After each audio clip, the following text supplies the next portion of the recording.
So it's always good to read the chart yourself and see whether you agree with the video you've just watched or not. Or you could just start trading completely by yourself. So to do this, we open TradingView, and you can make a free account. I use a free account too. The only thing that changes between a free account and not is the indicators. And there are some indicators that are useful to use in combination with others, but free is the minimum, I would say, and you can do a lot with free indicators. We will use free indicators today, so you can use the free version of TradingView. Well, there are a few steps that I would like to go through, and we start by adding tokens or coins. And we do that by going to the top right in TradingView, clicking on the plus sign, and then searching for a token. For example, I have Ethereum open here because I already made this list, but you can search for Ethereum, and then you type in the pair, so USDT, and there you can select the exchange which you are using. I'm using Binance for trading, so I select Binance, and here I can see that it will show up. And this is the exact same price as displayed on Binance. So that's very simple. Now we are going to use three technical indicators, and these are the RSI, the MACD, and the MA, which is short for in order. It is short for Relative Strength Index, the Moving Average Convergence and Divergence, and the Moving Average. We'll start with the RSI, which is short for the Relative Strength Index. All you have to do is just type in RSI and it will show up. You can click on this and it will automatically pop up here. You can change these settings, but you don't really have to, so we'll keep it at 14. If you click on the chart, on the indicator itself, you can change the settings. If you want to make it more obvious, for example, you can change the color to yellow or something. This is not that important, but you can do this if you want. The second one is the MACD, which we will combine with the Relative Strength Index. And we don't have to change any settings here either.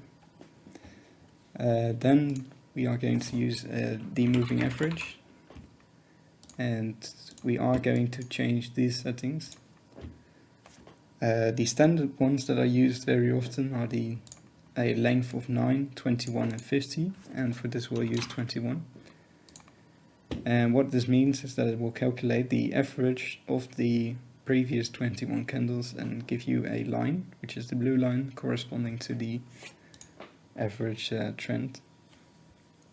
We can make this a little bit more obvious too, by choosing another color and make it a bit bigger.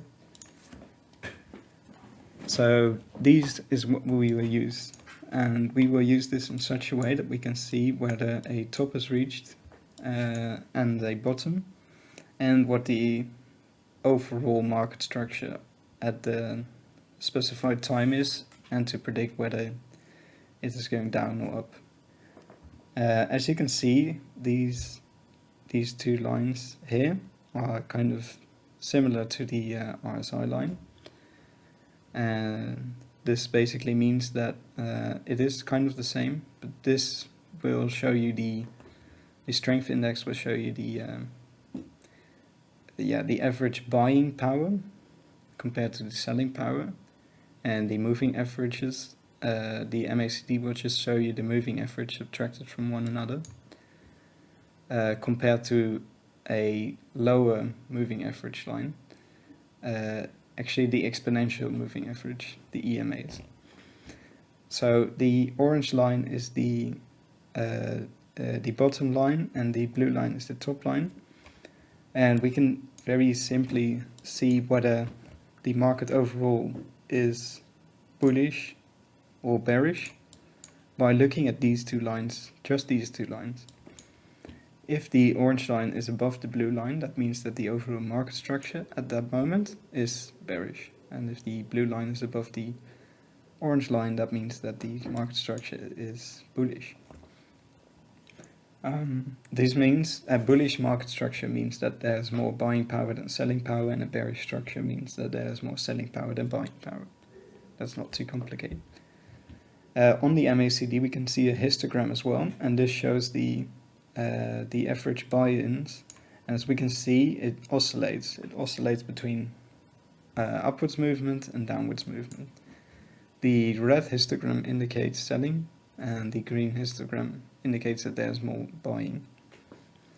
The lighter the color becomes, that means that the buying power is decreasing, and same for the red parts of the histogram. We can combine this with the RSI and the chart itself to find divergences, and these indicate whether a market will likely change from a bearish structure to a bullish structure, or the other way around. There are 4 types of divergences, and I can show you that right now by displaying this picture, and I will include these in the video as well. But all you have to do is look for these signs in the chart. So we can do that by looking, for example, at this chart right now. Oops, sorry, my picture's gone. There we go. And for example, a bullish sign is where the price, so that these candles, that indicates the price, compared to the RSI, which is the purple line in the picture. If we see lower lows on the price and higher lows on the RSI, that means that the market structure is bullish.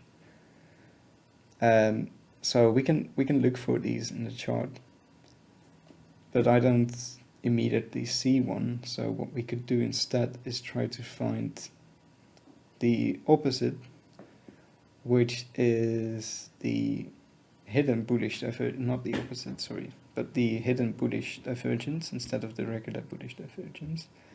And we can see that in the chart by drawing trend line, for example, from this point to this point.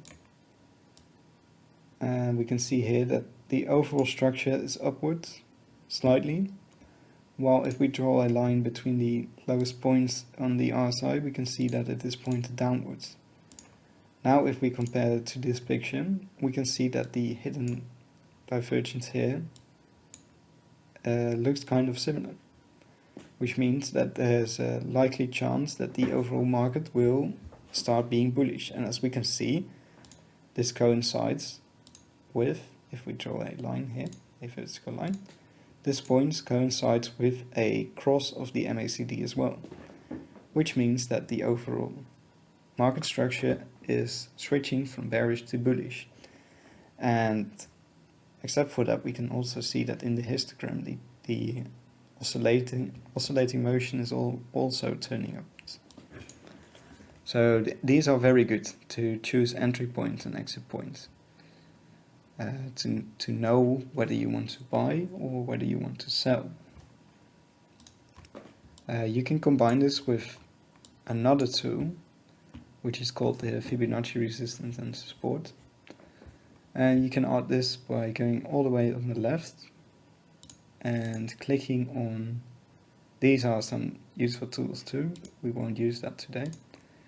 Click on the Fibonacci retracement, and there what you would normally do is draw one from the bottom of the chart all the way to the top of the chart. And you do this to find the possible resistances. So if you see such a pattern forming, you will see whether kind of the chart or the price action is going to move up or down, because always when a resistance is broken, it is turned into a support. Now you want to know whether this support will hold or whether it will break. And as we can see here, for example, after a slight bullish motion here, we can see that there is a drop, which is normal because the buying power is also oscillating, just as you can see in the MACD. sometimes it's very unclear whether it will drop further or not. So what you could do is look at these resistances, and for example here we can see that it did a retest, which means that here it broke through. Let me draw it. It broke through the resistance and it turned into a support at this point. And you can see that this happens very often. If we look at this one, we can see that it tries to break here. It didn't, because it couldn't. And then we see that it did break it and it turned into a support. So here it broke, then it turned into support, it turned into another support. But we can see that there's not, like, if we look at the MACD, we can see that the overall market structure was already very bullish and it was very likely that it would drop. So then you want to wait for whether it's going to touch this point and hold, or whether it will break down and possibly retest the previous support. We can see here that this support didn't hold this time, and then it fell down a bit. And if you see something like this, it's also a very good indicator that this might be a good entry point. And you can see that on the MACD here as well, because we get another bullish cross.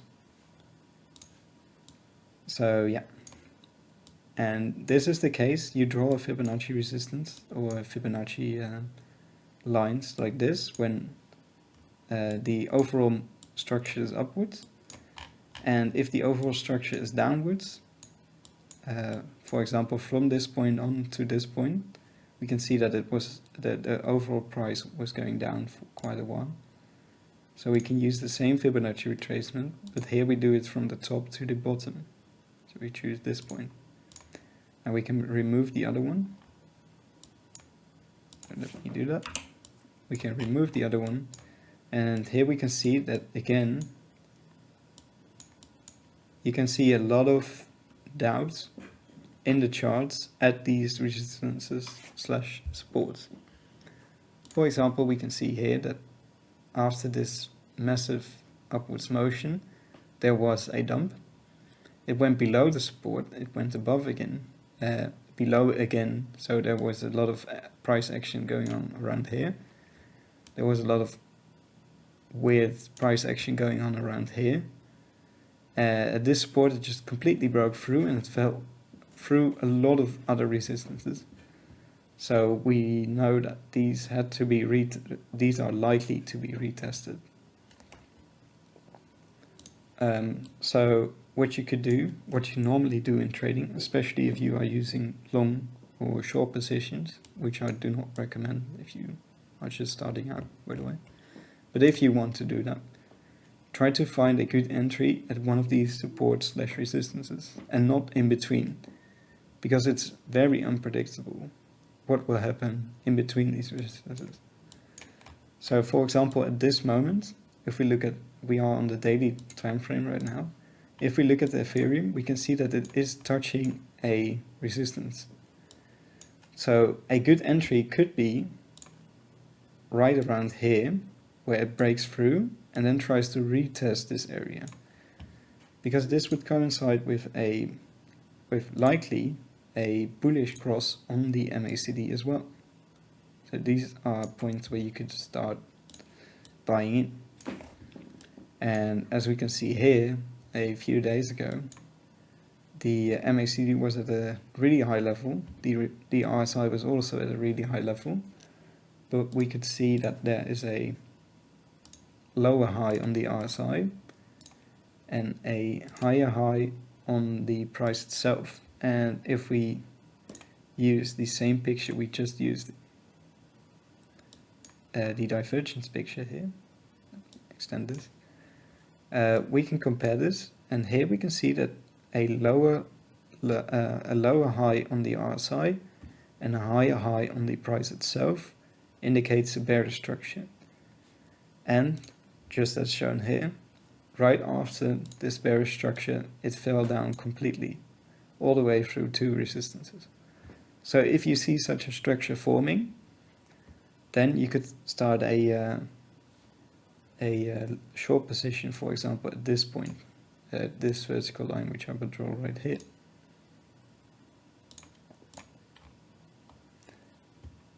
And that is basically it for my basics tutorials.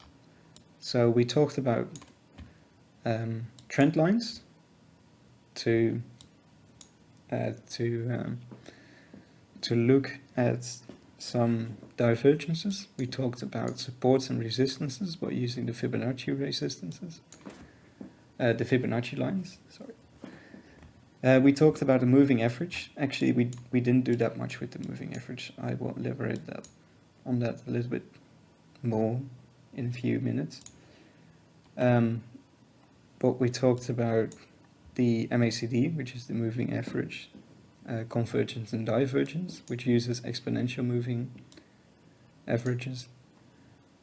And we talked about the RSI, which is the relative strength index, which indicates whether there's more buying or selling power at that specified time. So on to the moving average, because I didn't explain that much on this. We see that the moving average follows the price trend very closely, and there is a pretty simple way to tell whether the market structure is bullish or bearish by looking at the moving average compared to the price, just as we looked at these. Actually, they are very similar to the moving averages, convergence and divergence as well, because if the price itself, so the candlesticks, are above the moving average, then that indicates a bullish structure, and if the price itself stays below the moving average on whichever time frame, that indicates a bearish structure. And the longer you set this period, so if we set it to 50, for example, if we set it to 50, there is an even better indicator whether the overall structure is bullish or bearish over a longer time frame. So if you don't want to day trade, for example, but you just want to hold, but you want to find a good entry, you could increase this moving average to about 50 and look whether the price has just moved above the moving average, for example, because that indicates that it will likely, it's not always the case, but it will likely stay above that moving average for quite a while. And we can see that happening here. And then a good exit could be if it drops below the moving average, although that is also uncertain, because we can see here that it dropped below the moving average twice, but after that it went way high. So it's not always the best exit strategy. For the exit strategy, I would likely use the MACD compared to the moving average. But these are just some ways to double check. So we use all of these indicators, but they are very similar in a way. So yeah, that's about it. Thank you for watching, and I'll see you in another video.